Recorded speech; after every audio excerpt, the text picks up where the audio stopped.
Pleasant good morning to all. Yes, it's a little bit dark. I'm up early this morning. So let's talk about the man called Trump. Okay? Those of you who have heard me before, I equate Trump and his life to Nebuchadnezzar. You see, Trump is too puffed up to understand that his job is over. The job that he was chosen to do is over. Just like Nebuchadnezzar was given a job. So you're wondering what job Trump was given. Okay? If you're familiar with biblical prophecies, there's no prophecy says that there will be fighting in Jerusalem. I would repeat this again. You see, Jerusalem has to be the capital, the recognized capital of Israel. So the fighting would begin. Therefore, Trump got in office. When you look back in history, all the other presidents were just talking about doing this. But the time frame wasn't right. So along comes Trump, and he was chosen for this job. The job got done, and his time is over.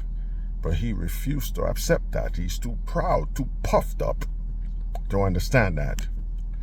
Nebuchadnezzar had the same problem. And the Elohim had to show him who is boss, who is in charge. So now, this is the quagmire Trump finds himself in. Okay?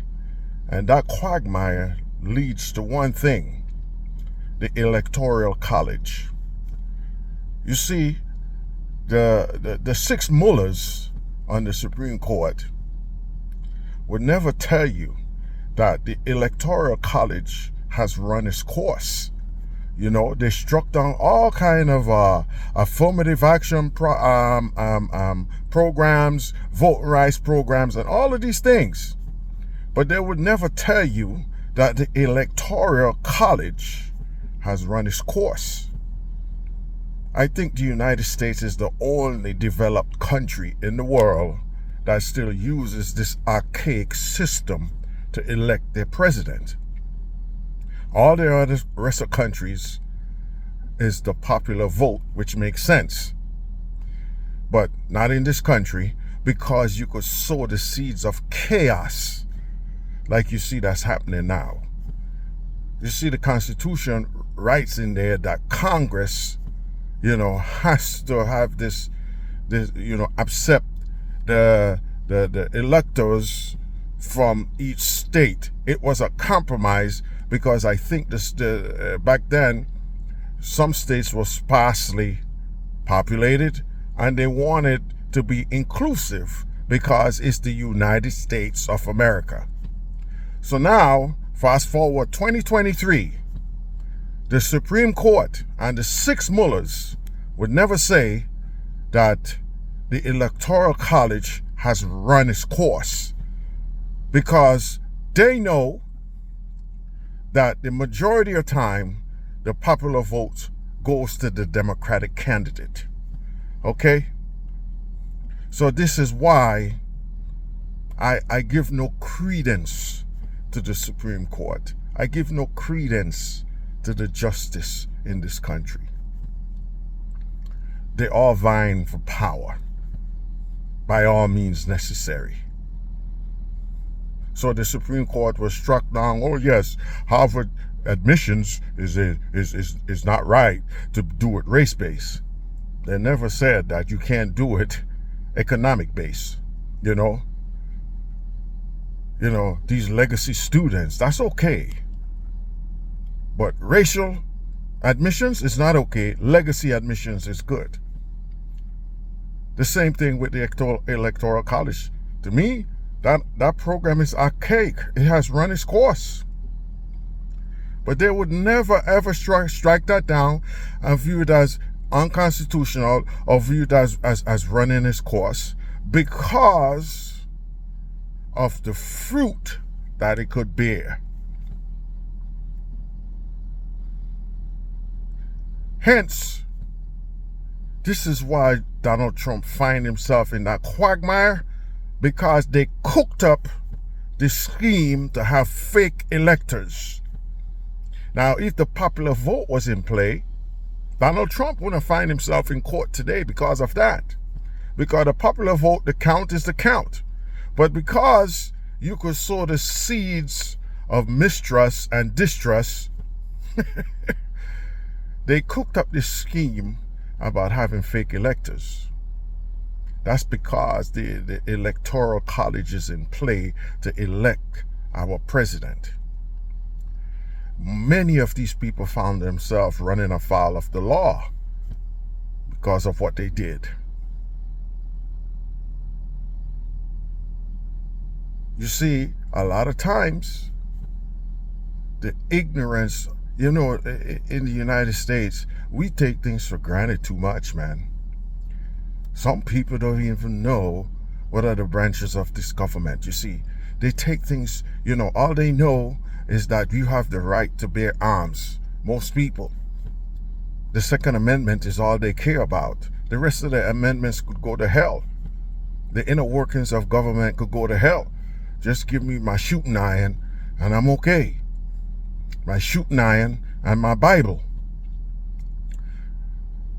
This is sad, dude. The Electoral College is what caused this chaos in this country. For a long, long time, that thing should have gone bye-bye.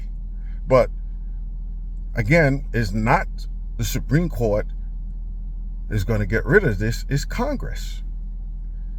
And you think that those Republicans going to vote for that? Just like they don't want D.C. to be the 51st state because they know what's going to happen. That party is a party of losers. The reason why I say that is because they know the message that they spout don't resonate with the populace. So they're going to hide behind these archaic rules like the Electoral College to be the minority majority in this country. If you elect, let's say, let's make DC the 51st state.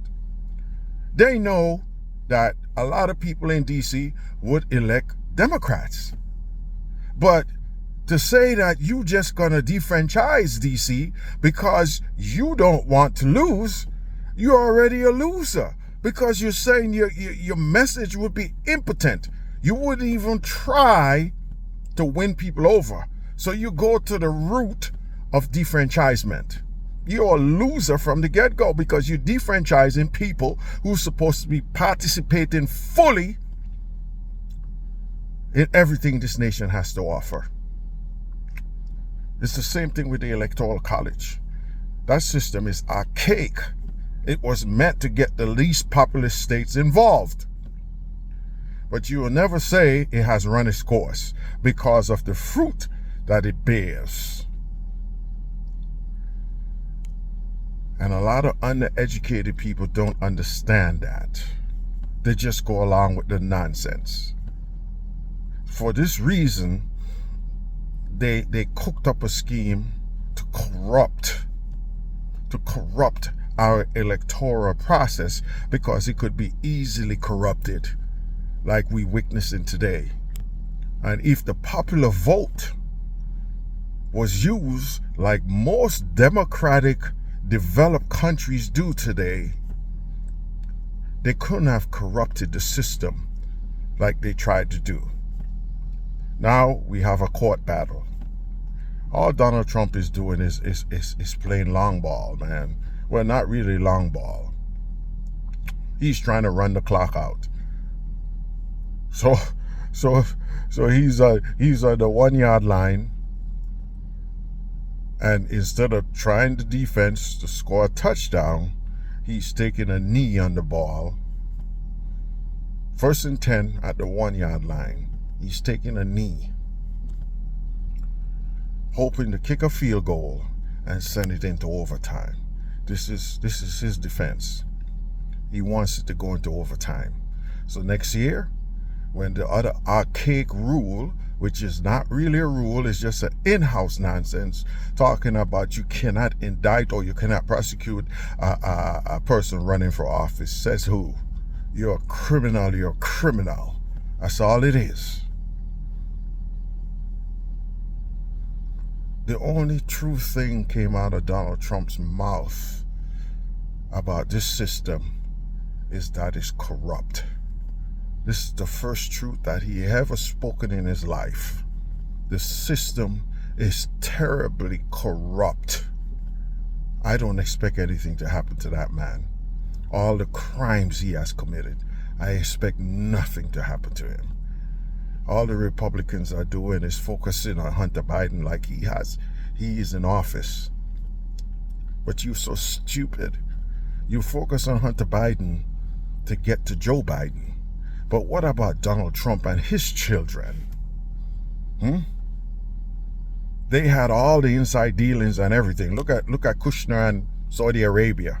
Don't you think that his children and his business going to be under scrutiny now? Like you are scrutinizing Hunter Biden and his dick pics, like that has anything to do with you. This country is full of stupidity, man. This is why we are imploding. Stupidity. And we're not intellectually curious to find out anything. we quite satisfied to give our curiosity to the talking heads of this country, whether it's Fox, CNN, whatever, Newsmax. This is how we think. Our intellectual curiosity is done. Null. Niet. Nunca. We don't have any. Folks, if you want news or information, go to Democracy Now!, the War and Peace Report. Subscribe to that. You will get a complete cycle of what's happening in the world untethered by the corporations. That's where I get mine from. Subscribe to Democracy Now! Like I said, the Electoral College is archaic. It needs to go away. It wouldn't happen because the Republicans stand to lose a lot. It's not what is good for America, it's what's good to keep them in power. And that's all it is. For this reason, Washington, D.C. would never be the 54th state. It's what's good to keep them in power, not what's good for the citizens of America.